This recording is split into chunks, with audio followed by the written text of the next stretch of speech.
गलियों में फटते हुए ग्रेनेड, क्लेशनकोफ से गोलियों की बौछार, हर तरफ पेशावर कातिलों का खौफ, औरतों बच्चों की रोने की आवाजें।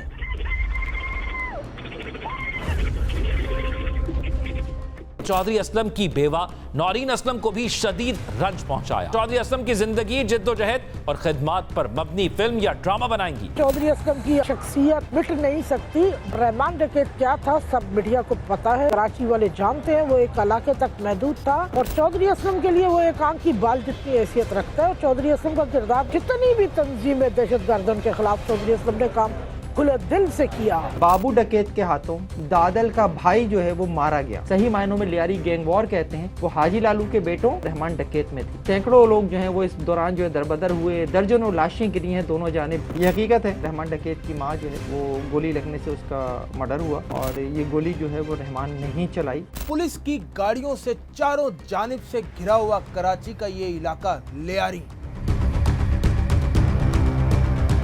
ये कोई हिंदी फिल्म का सीन नहीं, अब तो ये हिंदी फिल्म का सीन ही लगता है, क्योंकि अब तो बॉलीवुड ने अपनी फिल्म भी लियारी गैंग वॉर पर बना दी। लियारी जो कि एक मिक्स कल्चरल इलाका है, जहां पंजाबी भी हैं, बलोच भी हैं, गुजराती भी हैं, सिंधी भी हैं और यहाँ उर्दू स्पीकिंग भी हैं। आखिर लियारी को इतना मुतनाज़ा किसने बनाया? आखिर कौन था दादल का बेटा रहमान डकैत? कौन था उज़ैर बलोच? कौन था अरशद पप्पू? और कौन था बाबू डकैत, जिसे फिल्म के अंदर रहमान डकैत ने बीच सड़क पर मार डाला? उज़ैर बलोच ने अरशद पप्पू के सर से फुटबॉल खेला था। क्या ये बात सच है? पीपल्स पार्टी का लियारी गैंग वॉर से क्या ताल्लुक रहा है? आखिर क्यों लियारी में जाने से पुलिस भी डरती थी? जिन के निकलने का वक्त हुआ चाहता है। ये जिन कौन था जिसे फिल्म धुरंधर में दिखाया गया है? एसपी चौधरी असलम, जिसके नाम से आज तक मुजरिमों की टांगें कांपती हैं। आज एक पॉडकास्ट में हमने एक ऐसे शख्स को दावत दी है जिन्होंने लियारी के हालात को अपनी आंखों से देखा था और वो इन सब किरदारों के इंटरव्यूज भी कर चुके हैं। मेरी मुराद हैं कराची के senior crime reporter Faheem Siddiqui साहब। अस्सलाम वालेकुम फ़हीम सिद्दीकी साहब। वालेकुम सलाम, अल्हम्दुलिल्लाह। बताइए खैरियत से हैं? सर, सबसे पहले मैं ये पूछना चाहूँगा कि लियारी गैंग वॉर का सबसे पहला डॉन कौन था? क्या दादल और शेरल जो थे वही लियारी गैंग वॉर के सबसे पहले डॉन थे?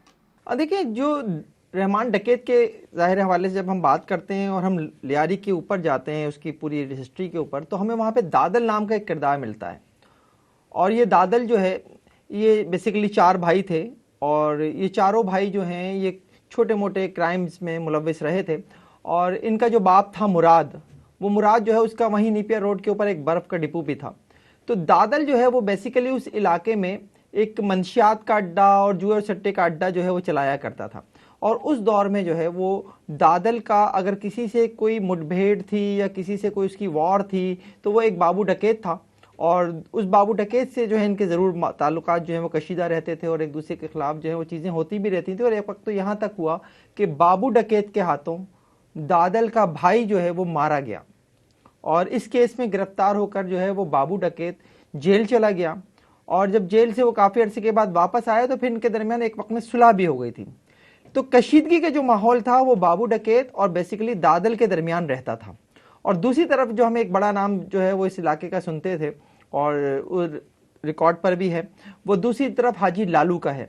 अगर हम लियारी को समझें और समझने की कोशिश करें तो जो कराची के लोगों के लिए तो जाहिर है ये है कि कराची में एक लियारी नदी है, उसके दोनों तरफ का इलाका जो है वो कुछ कुछ जो है वो लियारी में आता है। और इसी तरह से जो है लियारी नदी का जो दूसरा हिस्सा है उस तरफ जो जहानाबाद, पाक कॉलोनी, मेवाशा, कब्रिस्तान, ये वाले इलाके हैं। यहाँ पर जो है एक और जो है वो वारलॉर्ड कह लें आप उसे, वो हाजी लालू था। और हाजी लालू जो है वो दादल से ज़्यादा उस दौर में जो है वो एक ताकतवर गैंगस्टर समझा जाता था, माना जाता था, क्योंकि उसके जो जुए और सट्टे के अड्डे या उसके मंशियात के अड्डे थे वो ज़्यादा थे। लेकिन उस दौर में दादल की और हाजी लालू की इनकी आपस में एक अच्छी दोस्ती थी। एक ऐसी दोस्ती थी जिसका अगर मैं थोड़ा सा उसके लिए एक वाकया आपको सुनाऊं तो वो ये है कि एक दफ़ा जो है वो जिस दादल के एक चचाजाद भाई को जो है वो कत्ल कर दिया था लियारी के कराची के इलाके डालमिया के एक गैंगस्टर सलमान बरोही ने।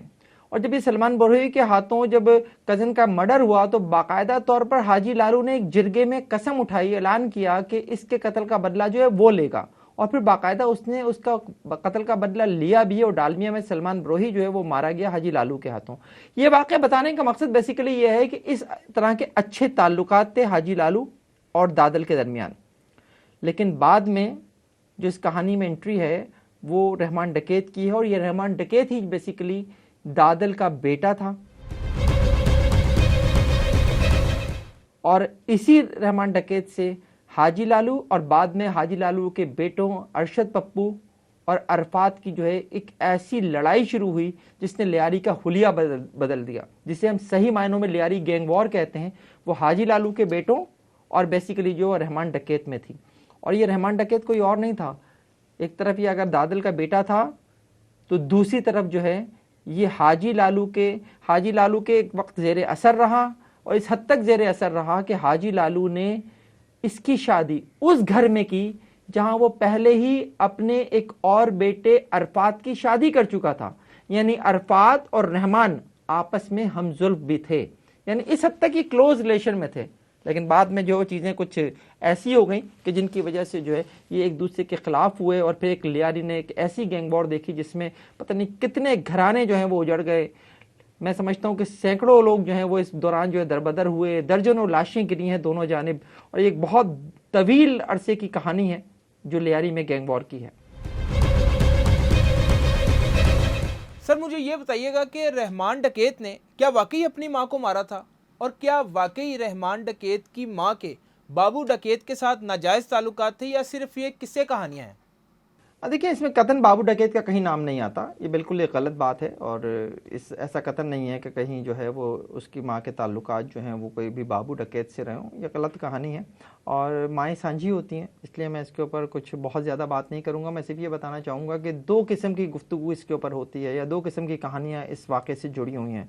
ये हकीकत है कि रहमान डकैत की माँ जो है वो गोली लगने से उसका मर्डर हुआ, और ये गोली जो है वो रहमान ने ही चलाई, ये बात भी ठीक है। लेकिन इसके पीछे दो कहानियाँ हैं। एक कहानी तो यही है कि रहमान को अपनी माँ के ऊपर किसी से नाजायज़ ताल्लुकात का शुबा था, और उस पर जो है उसने उसे गोली मार दी।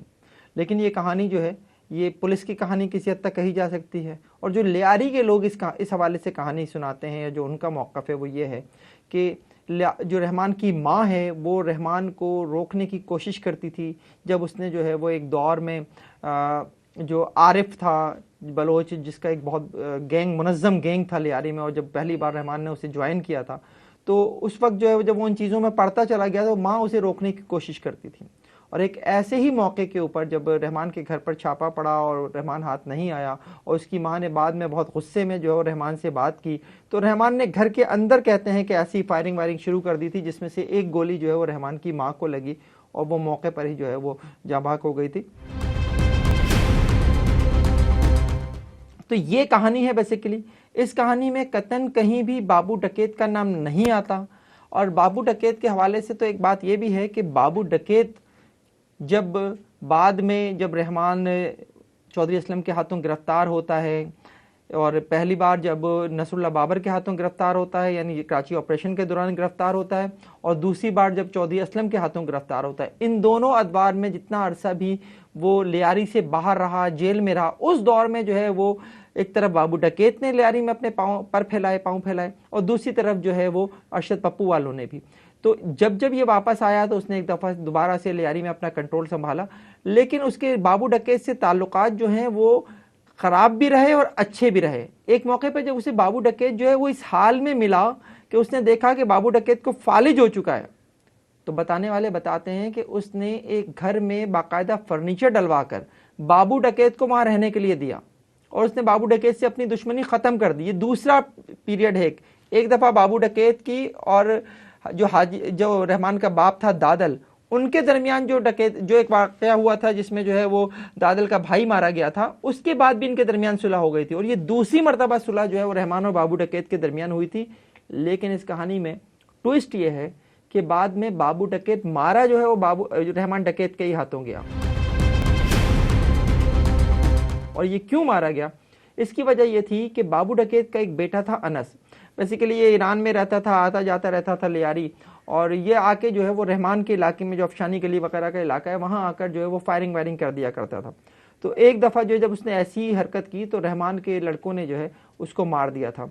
इसको मारे जाने के बाद इन्हें ये डर भी था, इन्हें ये था कि कहीं बाबू डकैत इसका बदला लेने की कोशिश ना करे, क्योंकि कुछ भी था वो एक पुराना गैंगस्टर तो था। तो उसके ऊपर जो है फिर रहमान ने एक मौके पे जब बाबू डकैत जो है वो रिक्शे में चाकीवाड़ा के इलाके से गुजर रहा था तो उसको जो है वो रहमान के लड़कों ने जो है वो फायरिंग करके कत्ल कर दिया था। तो इस तरह से बाबू डकैत की कहानी का अंजाम हुआ। कहा यह जाता है कि रहमान डकैत बहुत पावरफुल था। रहमान डकैत जो भारतीय फिल्म में दिखाया गया है धुरंधर में, क्या ये वाकई ये शख्स इतना ताकतवर था? देखिए, भारतीय फिल्म में मैंने वो फिल्म नहीं देखी, उसके ट्रेलर जरूर देखे हैं, लेकिन वो 3 घंटे 20 मिनट की जो प्रोपेगेंडा मूवी है वो मैं अभी तक नहीं देख सका हूँ। लेकिन जितने भी मैंने उसके रिव्यूज पढ़े हैं उसके मुताबिक तो रहमान को बहुत ताकतवर दिखाया गया है। और किसी हद तक जो है वो ये बात ठीक भी है कि रहमान का लियारी पर एक होल्ड था। और 2006 में जब अरशद पप्पू जो है वो गिरफ्तार हुआ सीआईडी के हाथों, बल्कि उस वक्त तो वो सीआईडी में नहीं थे, फयाज खान, एसपी फयाज खान वो लियारी के टाउन ऑफिसर थे। उन्होंने जब इसे गिरफ्तार किया है 2006 में, और ये एमक्यूएम का एक तरह से दौर हुकूमत था, एमक्यूएम के मुशीर दाखिला थे वसीम अख्तर, उस दौर में जब अरशद पप्पू को गिरफ्तार किया गया है उसके बाद से लेकर और उसके जो 2009 में एक मुबैना पुलिस मुकाबले में रहमान की हलाकत है, ये खास तौर पे वो पीरियड है जिसमें हमें रहमान जो है बहुत ताकतवर नजर आता है। इससे पहले भी उसने जब वो जेल से बाहर आया या नौचौधरी की कैद से बाहर आया तो उसने लियारी में अपना कंट्रोल संभाला था। लेकिन वो फिर गैंग वॉर का पीरियड जो है वो भी था जिसमें जो है वो दोनों जानिब से एक दूसरे पर हमले किए जाते, तो अमन वाला माहौल नहीं था। ये अमन वाला माहौल जो है अगर हम देखें तो वो हमें 2006 के बाद नजर आता है, जिसमें रहमान ने खुद को सही मायनों में एक गैंग लीडर के तौर पर जो है उसने अपने आप को ऊपर लाया वो, और साथ साथ उसने ये भी किया कि उसने लियारी अमन कमेटी भी वहाँ पर बनाई। और लियारी अमन कमेटी के तहत जो है उसने ये कोशिश की कि लियारी में जिन जिन लोगों से उसके इख्तलाफात रहे हैं अलावा अरशद पप्पू गैंग के, उनके साथ जो उसने एक तरह का अमन मुआहदा किया। पीपल्स अमन कमेटी फिर बाद भी इसे कहा गया, फिर इसे लियारी अमन कमेटी भी कहा गया। तो ये एक ऐसा दौर था कि जिसमें जो रहमान कहता था वो उस इलाके में होता था, चाहे वो पुलिस अफसरान के तबादले हों, उनकी तकर्रुरियाँ हों, पाकिस्तान पीपल्स पार्टी के मुकाबले में किसी कैंडिडेट का ऐलान करना हो, ये सारी चीज़ें जो हैं वो करता रहा है। यानी इवन मैं आपको अगर 2005 की एक बात बताऊं तो जब बल्दियाती इंतखाबात हुए तो रहमान ने अपना कैंडिडेट लियारी से खड़ा किया जिसका नाम मलिक फयाज था, और उसके मुकाबले में जो पीपल्स पार्टी का कैंडिडेट था वो एक और कैंडिडेट था, और वो कैंडिडेट जो है वो रहमान के कैंडिडेट के आगे हार गया इलेक्शन। मलिक फयाज यानी रहमान का जो कैंडिडेट था वो जीता, और पीपल्स पार्टी का जो कैंडिडेट था वो हारा उस इलाके से, और टाउन का नाजिम जो है वो लियारी का रहमान का एक तरह से बना। तो इस हद तक जो है वो एक, आपके अल्फाज में अगर मैं कहूँ तो पावरफुल जो आदमी था वो रहमान था उस इलाके का। सर, फिल्म के अंदर एक सियासतदान को भी दिखाया गया है। रहमान डकैत का और नबील गबोल का आपस में क्या ताल्लुक था? क्या ये दोनों का आपस में कोई ताल्लुक था या सिर्फ ये फिल्म के अंदर प्रोपेगेंडा किया गया है? देखिए, रहमान और नबील गबोल के ताल्लुकात इस हद तक तो ज़रूर थे कि जाहिर है वो उस इलाके से रुकन कौमी असम्बली था, और माजी में पाकिस्तान पीपल्स पार्टी जो है उसे वक्तन फ़वक्तन टिकट देती रहती थी। लेकिन रहमान कभी उससे खुश था तो कभी उससे नाखुश भी रहा। और यहाँ तक हुआ कि जब नबील गबोल को उस इलाके में पावर थी और वो ये समझता था रहमान, जब उसके पास पावर आई, कि भाई नबील गबोल ने इस इलाके में काम नहीं कराए, वो लोगों के मसाइल हल करने में, लियारी के मसाइल हल करने में नाकाम है, तो उसके बाद जो है उसने नबील के ऊपर जो है वो बाकायदा तौर पर नाराज़गी का इजहार भी किया। तो जाहिर है पीपल्स पार्टी का कैंडिडेट नबील, पीपल्स पार्टी का इलाका लियारी, और वहाँ पर रहमान अगर किसी वक्त जो है वो नबील से नाराज़गी का इजहार करे तो पीपल्स पार्टी से इख्तलाफात हो सकते थे, और ये हुए। रहमान और पीपल्स पार्टी के दरमियान मुख्तलिफ वक्तों में इख्तलाफात रहे, और उन इख्तलाफात की एक वजह जो है वो नबील गबोल भी था। और नबील गबोल वो शख्स है जिसने बाद में पीपल्स पार्टी छोड़कर एमकेएम में शमूलियत इख्तियार कर ली थी। और उस दौर में भी जो है उसके हवाले से लियारी के लोग यही समझते थे कि जनाब उसने लियारी में बेसिकली उस तरह से सर्व नहीं किया जिस तरह से किया जाना चाहिए था। सर, आपने धुरंधर फिल्म देखी होगी, ये इस फिल्म के अंदर जो प्रोपेगेंडा किया गया है, क्या ये सच्चाई पर मबनी है या सिर्फ पहले की तरह झूठ पर मबनी है? देखिए, मैं तो ये समझता हूँ कि वो एक प्रोपेगेंडा मूवी है, और ऐसी प्रोपेगेंडा मूवीज़ जो है वो इंडिया पहले भी बनाता रहा है। इससे पहले जो है वो तो यहाँ से आकर जो है वो उनकी एक फिल्म में डी में तो वो दाऊद इब्राहिम को यहाँ से पकड़ कर भी ले गए। इसके साथ साथ जो है वो मुख्तलिफ फिल्मों में इस तरह की कोशिशें वो करते रहते हैं। फिर ये जो आदित्य धार साहब हैं जिन्होंने ये फिल्म बनाई है धुरंधर, इनके हवाले से अगर मैं देखूं तो ये अब तक 3 फिल्में बना चुके हैं। धुरंधर इनकी तीसरी मूवी है। इससे पहले जो है इन्होंने 2 फिल्में बनाई। इनमें से एक फिल्म जो है वो उड़ी वाक़े के बाद थी और उसका इल्ज़ाम भी पाकिस्तान के ऊपर लगा था। तो सर्जिकल स्ट्राइक के नाम से इन्होंने कोई मूवी बनाई थी, उसमें भी जो है वो इन्होंने पाकिस्तान को इसी तरह से पेश करने की कोशिश की थी। इसके बाद कश्मीर में जो मोदी की जानिब से एक आर्टिकल लगाया गया था उसके ऊपर भी आदित्य धार ने फिल्म बनाई थी। उसमें भी इसी तरह का माहौल था कि जनाब इंडिया पाकिस्तान के ताल्लुकात को उन्होंने जो है काफ़ी कशीदा दिखाया था। अब ये तीसरी मूवी है। पिछली जो दोनों मूवीज़ हैं उनमें जो है तो एक में राइटर और प्रोड्यूसर यही थे, एक में राइटर और डायरेक्टर यही थे, और धुरंधर के तो राइटर, प्रोड्यूसर, डायरेक्टर तीनों ही आदित्य धार साहब हैं। तो ये प्रोपेगेंडा मूवीज़ बनाने वाले एक शख्स हैं बॉलीवुड के, और मैं समझता हूँ कि इसमें प्रोपेगेंडा जिस तरह का किया गया है, इसमें एक बात तो कम से कम उन्होंने खुद ही जो है वो साबित भी कर दी है कि इंडिया हमारे अंदरूनी मामलात में मुदाखलत करता है। उनके एजेंट्स, उन्होंने दिखा दिया कि उनका एजेंट आके लियारी में आके जो है वो रहता रहा, और यहाँ पर उसने जो एक मौके पे जो है वो अपना इतना असर रसूख बना लिया कि वो एक गैंग का हिस्सा भी बन गया, और उसके बाद वो अपनी कामयाब कार्रवाई करके निकल भी गया। तो इस तरह की जो कोशिशें, इस तरह की जो चीज़ें उन्होंने फिल्म में दिखाई हैं, तो एक तरह का एतराफ़ है इंडिया की जानिब से अपनी उन बातों का जिनके हवाले से पाकिस्तान हमेशा कहता है कि कभी आप कुलभूषण यादव को भेजते हैं, कभी आप रॉ जो है वो पाकिस्तान में बलूचिस्तान के इलाकों में, कराची में जो है मुख्तलिफ़ किस्म के वाक़यात में मुलव्वस पाई जाती है। तो ये सब जो है एक तरह का एतराफ़ भी है इस मूवी के ज़रिए। सर, एक बड़ा अहम सवाल है कि भारतीय फिल्म के अंदर ये दिखाया गया है कि पीपल्स पार्टी का उस वक्त गैंगस्टर्स के साथ और दहशतगर्दों के साथ ताल्लुकात रहे हैं। क्या पीपल्स पार्टी को अपनी साख्त को बरकरार रखने के लिए, बिलावल भुट्टो जरदारी को अपनी साख्त को बरकरार रखने के लिए और पार्टी के नाम को बरकरार रखने के लिए भारत के खिलाफ कोई कानूनी कार्रवाई करनी चाहिए या कोई एक्शन लेना चाहिए इनके खिलाफ? देखिए, मैं समझता हूँ कि यकीनन इस फिल्म में ये ऐसा दिखाया गया है और इससे इनकार भी नहीं है, और अगर वो दिखा रहे हैं तो बेसिकली ज़ाहिर है मीडिया में जो चीज़ें माजी में रिपोर्ट हुई हैं, पाकिस्तानी मीडिया में भी उसी की बुनियाद पर उन्होंने किया है। और जब रिसर्च आप करते हैं तो कुछ चीज़ें आपको ऐसी मिल जाती हैं जिसकी बुनियाद पर आप कह सकते हैं कि ये सब कुछ हुआ है।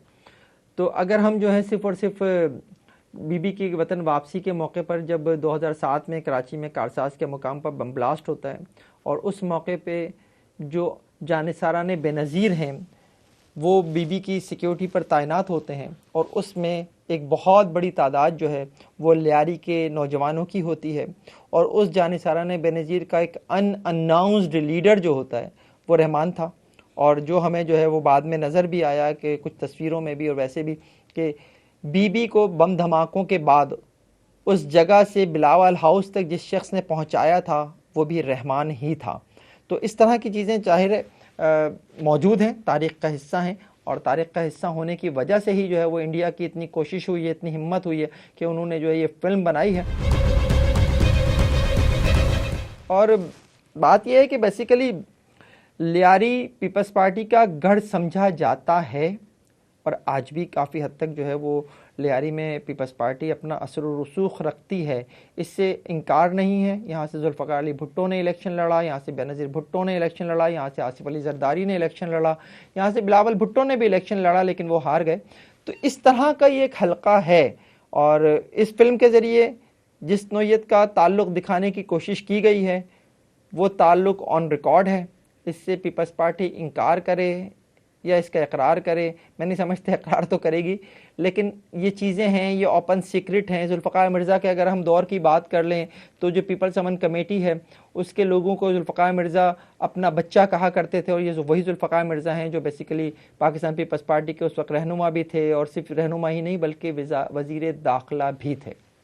सर अब आते हैं जिन की जानिब, जिसे भारतीय फिल्म में जिन का नाम दिया गया है, एसपी चौधरी असलम। एसपी चौधरी असलम कौन था? नहीं, ऐसा नहीं है कि चौधरी असलम को टारगेट जो है वो सिर्फ रहमान डकैत के लिए दिया गया था। ये ज़रूर है कि रहमान उस वक्त जो है वो चूँकि चौधरी के हाथ आते आते रह गया था एक वाक़े में, उसकी डिटेल्स में भी थोड़ी देर में आपको बताता हूँ, जिसकी वजह से रहमान और चौधरी जो है 1-on-1 हो गए थे। चौधरी असलम बेसिकली कराची में एक एएसआई भर्ती हुए पुलिस में, उसके बाद वो तरक्की करते हुए मुख्तलिफ थानों के एसएचओज भी रहे और ख़ास तौर पे उस दौर में एसएचओ रहे जब कराची ऑपरेशन जारी था। और चौधरी असलम के ऊपर ये इल्ज़ाम लगता है एमक्यूएम की जानिब से कि उन्होंने एमक्यूएम के कई कारकुनों को मावराए अदालत कत्ल भी किया, और इसी वजह से जो है वो चौधरी जो है वो एमक्यूएम की गुड बुक में नहीं रहे। लेकिन जब मुशर्रफ के दौर में एमक्यूएम ने इक़्तिदार में शराकत की और उसके नतीजे में रऊफ़ सिद्दीकी सूबाई वज़ीर दाखिला बने, तो रऊफ़ सिद्दीकी ने बेसिकली जो है उस दौर में जो एक लियारी टास्क फोर्स बनाई, उसका सरबराह चौधरी असलम को बनाया। और उनके साथ जो 2 दीगर और लोग थे, उनमें एक इंस्पेक्टर बहादुर अली के बेटे इरफान बहादुर और एक साबिक एमडी KESC शाहिद हामिद, उनके बेटे उमर शाहिद हामिद जो उस वक्त ASP थे, उन्हें लियारी टास्क फोर्स का हिस्सा बनाया था। उमर शाहिद हामिद जिनके बेटे उनके कत्ल के इल्ज़ाम में एमक्यूएम के कारकुन सोलत मिर्ज़ा को फांसी की सज़ा हो चुकी है। इरफान बहादुर के वालिद बहादुर अली को कत्ल का इल्ज़ाम भी एमक्यूएम के ऊपर ही है, और उनके कत्ल के बाद जो है वो इरफान बहादुर को DSP भर्ती किया गया था बराह रास्त। तो ये तीनों लोगों को बेसिकली जो वो लियारी में एक यूँ कह लीजिए कि जो एमक्यूएम को उस दौर में एंट्री नहीं मिल पा रही थी, उस एंट्री के लिए उन्होंने जो है वो लियारी टास्क फोर्स बनाई थी, क्योंकि एमक्यूएम ये कोशिश कर रही थी कि किसी तरह से वो लियारी में एंटर हो जाए। और उसके लिए उसने लियारी के इलाके आगरा ताज में अपना सेक्टर ऑफिस भी खोला था। वहाँ पर जो है एक और बड़ा इंपॉर्टेंट किरदार है जो इन दिनों भी ख़ास तौर पर और भत्ते के नेटवर्क के हवाले से उसका बहुत ज़्यादा नाम आता है, वसीउल्लाह लाखो। वसीउल्लाह लाखो जो है वो एमक्यूएम का सेक्टर इंचार्ज भी रहा लियारी से, यानी आगरा ताज से। और इसके साथ साथ जो है बाद में 2008 में एमक्यूएम ने उस इलाके से वसीउल्लाह लाखो को MNA का टिकट भी दिया था। तो लेकिन ज़ाहिर है एमक्यूएम को वहाँ पर स्पेस नहीं मिल रहा था। तो जब 2005 से लेकर 2008 तक भी एमक्यूएम वहाँ पर अपनी एंट्री नहीं कर सकी थी, और उसकी बड़ी वजह यही थी, जो एक वजह तो रहमान था, दूसरी तरफ जो है वो दीगर लोग भी थे जो एमक्यूएम को जो है पीपल्स पार्टी थी सबसे बढ़कर, जो नहीं चाहती थी कि उसके गढ़ में एमक्यूएम दाखिल हो जाए। और जो मैंने अभी आपसे कहा कि मैं एक वाक़े की आपको बताऊंगा डिटेल्स, वो कुछ इस तरह से हुआ था जिसकी वजह से रहमान और चौधरी असलम एक दूसरे के आमने सामने हो गए थे कि एक मौके पे उन्हें ये पता चला पुलिस को कि हब के इलाके में जो रहमान की एक रिहाइशगाह कह लें, एक ठिकाना कह लें, जिसे वाइट हाउस कहा जाता था, वहाँ पर रहमान मौजूद है। और इस इत्तला पर जब चौधरी असलम अपनी टीम के साथ यानी लियारी टास्क फोर्स की टीम के साथ जब उस जगह पर पहुंचा, तो रहमान वालों को इसकी इत्तला पहले मिल चुकी थी। और उनका ये कहना है लियारी के लोगों का या रहमान के ग्रुप के लोगों का कि उनके पास ये इत्तला थी कि लियारी टास्क फोर्स वाले जो है वो अरशद पप्पू वालों के साथ मिलकर जो है वो रहमान को मारने आए थे, जिस पर जो है रहमान के लोगों ने फायरिंग की सेल्फ डिफेंस में। और इस फायरिंग के नतीजे में एक SHO समेत 4 पुलिस एहलकार जो है वो जहाँ बहक हुए थे। इस वाक़े के बाद जो है वो चौधरी बहुत तिलमिलाया था, और इस वाक़े के सिर्फ 3 दिन के बाद जो है उसने पहले रहमान के सगे भाई रहीम को जो है एक पुलिस इनकाउंटर में मारा, और उसके बाद इन दोनों के दरमियान जो है वो चीज़ें शुरू हो गई थी। तावक्ते के जो है वो सेटेलाइट टाउन कोयटा से रहमान की गिरफ्तारी हुई, और गिरफ्तारी करके उसे जो है कराची लाया गया। कराची लाने के बाद उसकी गिरफ्तारी फौरी तौर पर शो नहीं की गई। इधर फिर चौधरी जेल चला गया, और फिर चौधरी लियारी टास्क फोर्स की कैद से जो है वो रहमान जो है वो फ़रार होने में कामयाब हो गया। तो ये सारी चीज़ें जो हैं ये हिस्ट्री हैं, और चौधरी के और रहमान के ताल्लुकात की एक गवाही भी हैं। और उस वक्त तक, जब तक 2009 में ही जब बलूचिस्तान से कराची वापस लौटते हुए 0 पॉइंट पर चौधरी असलम की टीम ने, और ख़ुद चौधरी भी वहाँ मौजूद था, उन्होंने रहमान को गिरफ़्तार किया। और फिर बाद में एक प्रेस रिलीज़ के ज़रिए ये दावा किया गया कि कराची के इलाके मलीर में लिंक रोड पर एक गाड़ी को रुकने का इशारा किया गया, और जब वो गाड़ी नहीं रुकी और पुलिस पर फायरिंग करते हुए उस गाड़ी में सवार लोगों ने फ़रार होने की कोशिश की, और पुलिस की जवाबी फायरिंग से उसमें 4 लोग मारे गए। उनमें से एक का नाम रहमान था, फिर नज़ीर जदगाल था, अकील इंग्लिश बूट वाला था, और औरंगज़ेब था।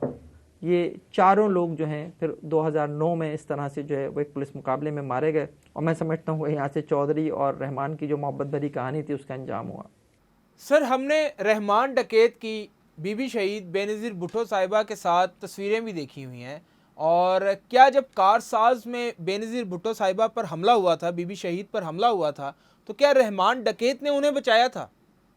देखिए, बचाने वाला तो खैर अल्लाह था, लेकिन इतना ज़रूर है कि जिस वक्त ये हादसा हुआ है, जिस वक्त ये धमाके हुए हैं, जिस वक्त ये हमला हुआ है, उसके बाद ये एक बहुत बड़ा टास्क था कि बीबी को वहाँ से कैसे निकाला जाए, क्योंकि बीबी जिस ट्रेलर में थी वो भी काफ़ी हद तक डैमेज हुआ था।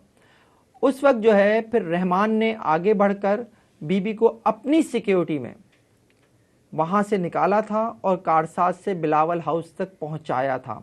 बहुत से लोग ये कहते हैं कि ऐसा नहीं था, लेकिन अगर हम शवाहिद देखें, अगर हम उन तस्वीरों को देखें जो उस दिन की तस्वीरें हैं, उनमें नज़र आता है, और ये बात ऑन रिकॉर्ड है, बहुत से लोग जो हैं वो उस बात को से इनकार करेंगे, बहुत से लोग इसका इकरार भी करेंगे कि बिलावल हाउस तक, कारसाज से लेकर बिलावल हाउस तक पहुंचाने वाला रहमान डकैत ही था। सर, फिल्म में दिखाया गया है और लियारी की कहानियों में भी हमें मिलता है कि रहमान डकैत को पीपल्स पार्टी ने इनकाउंटर करवाया था। क्या ये सर सच है? देखिए, ये तो कहा भी जा सकता है, नहीं भी कहा जा सकता, लेकिन ये किसी हद तक जो है वो बात ठीक भी है, क्योंकि रहमान ने जब फैयाज़ खान से एक मौके पे इस्तीफ़ा मांग लिया था, ये वही फैयाज़ खान है जो लियारी का टाउन नाजिम था, और इसको टाउन नाजिम जो है वो रहमान ने ही बनाया था। लेकिन रहमान ने सिर्फ फैयाज़ से इस्तीफ़ा नहीं मांगा था, उसने एक और टाउन नाजिम जो किमाड़ी के टाउन नाजिम थे, हुमायूं खान, उनसे भी इस्तीफ़ा मांग लिया था। लेकिन हुमायूं खान ने इस्तीफ़ा नहीं दिया, क्योंकि ना तो वो पाकिस्तान पीपल्स पार्टी के टिकट पर टाउन नाजिम बने थे और ना ही वो रहमान के कैंडिडेट थे। वो तो पाकिस्तान मुस्लिम लीग के टिकट पर जीत कर आए थे किमाड़ी से। तो उन्होंने इसकी शिकायत जो है वो बलूचिस्तान की एक सियासी शख्सियत से की थी, और ये बलूचिस्तान की जो सियासी शख्सियत थी ये उन दिनों आसिफ अली जरदारी के बहुत करीब थी। और 2008 के इलेक्शन के बाद आपको याद होगा कि बहुत ज़्यादा जो है वो ये ख़बरें आ रही थी कि बलूचिस्तान से काफ़ी लोग पाकिस्तान पीपल्स पार्टी में शामिल हो रहे हैं, जिसमें MNAs, MPAs और सेनेटर्स भी शामिल थे। तो ये सब जो है उस सियासी शख्सियत के ज़ेर असर थे और उन्होंने पाकिस्तान पीपल्स पार्टी में शमूलियत इख्तियार की थी। तो हुमायूं खान की इस शिकायत पर उस सियासी शख्सियत ने आसिफ अली जरदारी से शिकायत की, और उस वक्त इस शिकायत को जो है वो संजीदगी से लिया गया और रहमान पर से और साथ ही साथ जुल्फ़िकार मिर्ज़ा पर से हाथ जो है वो उठाया गया था। बाद में चीज़ें जो हैं वो बहुत ज़्यादा चेंज भी हुई, और उसके नतीजे में जो है बाद में लियारी में एक ऑपरेशन भी हुआ। तो ये सब उसी सिलसिले की एक कड़ी थी। सर, आखिर में मैं आपसे ये जानना चाहूँगा कि लियारी जो कि एक मिक्स कल्चर इलाका है और इतना खूबसूरत इलाका है, उसे तबाह किसने किया? और ये क्या ये सच है कि उज़ैर बलोच ने अरशद पप्पू के सर से फुटबॉल खेला था? हाँ, देखिए, लियारी को तबाह, मैं समझता हूँ कि लियारी को तबाह वहाँ पे जो सियासी जंग है उसने किया। काफ़ी हद तक उसमें पाकिस्तान पीपल्स पार्टी का किरदार है, क्योंकि पाकिस्तान पीपल्स पार्टी का वो गढ़ रहा है। और जैसे मैंने पहले बताया है कि जो वहाँ से जीता वो बराह रास्त जाकर वज़ीर आज़म हाउस में उसने कदम रखे, चाहे वो जुल्फ़िकार अली भुट्टो हों या बेनज़ीर भुट्टो हों। इवन आसिफ अली जरदारी जो आज सदर हैं वो भी जो है लियारी से इलेक्शन जीत चुके हैं। तो और फिर ज़ाहिर है एक वक्त में जब MQM ने वहाँ कदम जमाने की कोशिश की, उस रिंग में उतरने की कोशिश की, तो उनके दरमियान जो गैंग वॉर हुई उसके नतीजे में भी लियारी का बहुत नुकसान हुआ। आज अल्हम्दुलिल्लाह लियारी में बहुत सुकून है, लेकिन लियारी की वो तारीख एक रात भी है जब वाकई लियारी में अरशद पप्पू के सर से फ़ुटबॉल खेली गई। और ये बात मैं अपनी तरफ से नहीं कह रहा, ये पुलिस रिकॉर्ड में है, FIRs में, चालान में पुलिस के इसका जिक्र मौजूद है कि जब अरशद पप्पू को पकड़कर, या यूँ कह लीजिए कि एक गिरफ्तारी के नतीजे में जो 2 SHOs की मदद से अमल में आई थी क्लिफ्टन के एक फ्लैट से, और उन्होंने लाकर अरशद पप्पू को उज़ैर बलोच वालों के हवाले किया था, तो उस रात अरशद पप्पू पर और उसके साथी के ऊपर जो है वो बदतरीन तशद्दुद किया गया। और उसके बाद जो है अरशद पप्पू और अरफात, ये दोनों ही थे, इनको जो है वो बाकायदा कत्ल किया गया। कत्ल करने के बाद अरशद पप्पू का सर तन से जुदा करके वाकई उस रात जो है वो लियारी में फ़ुटबॉल खेली गई थी। सर, आपका बहुत बहुत शुक्रिया हमें अपने कीमती वक्त से टाइम निकाल के देने का। आप देख रहे थे एक न्यूज़ का ऑफिशियल पॉडकास्ट। मैं हूं खावर बुखारी। अल्लाह हाफ़िज़।